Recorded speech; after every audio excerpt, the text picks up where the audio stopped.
thank you. Thank you for pointing that out.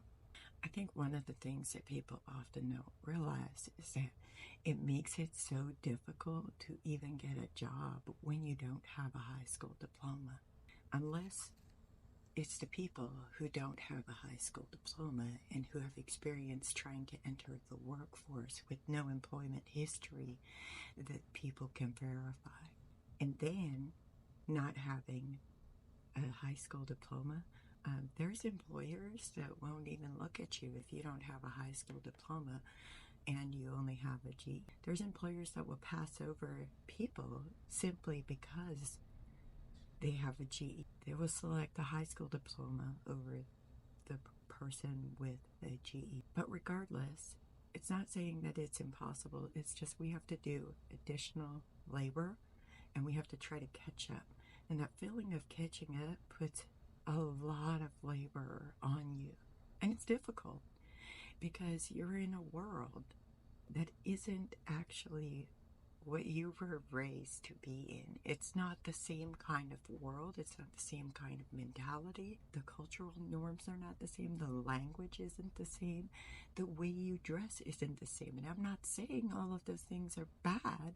I'm just saying it's difficult, and a lot of times like that extra labor you have to do puts an additional burden on you. So is it even really a choice is a very valid point to make, and I appreciate all of you who have said this, because I think some people are getting that it makes it more difficult to even leave if you want to leave when you're not given access to education.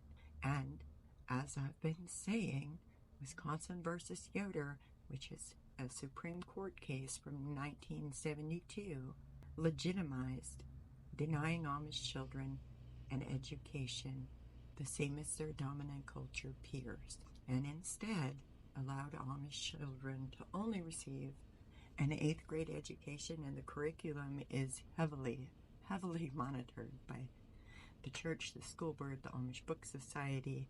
There's another one that I'm forgetting the name of, but it is heavily moderated.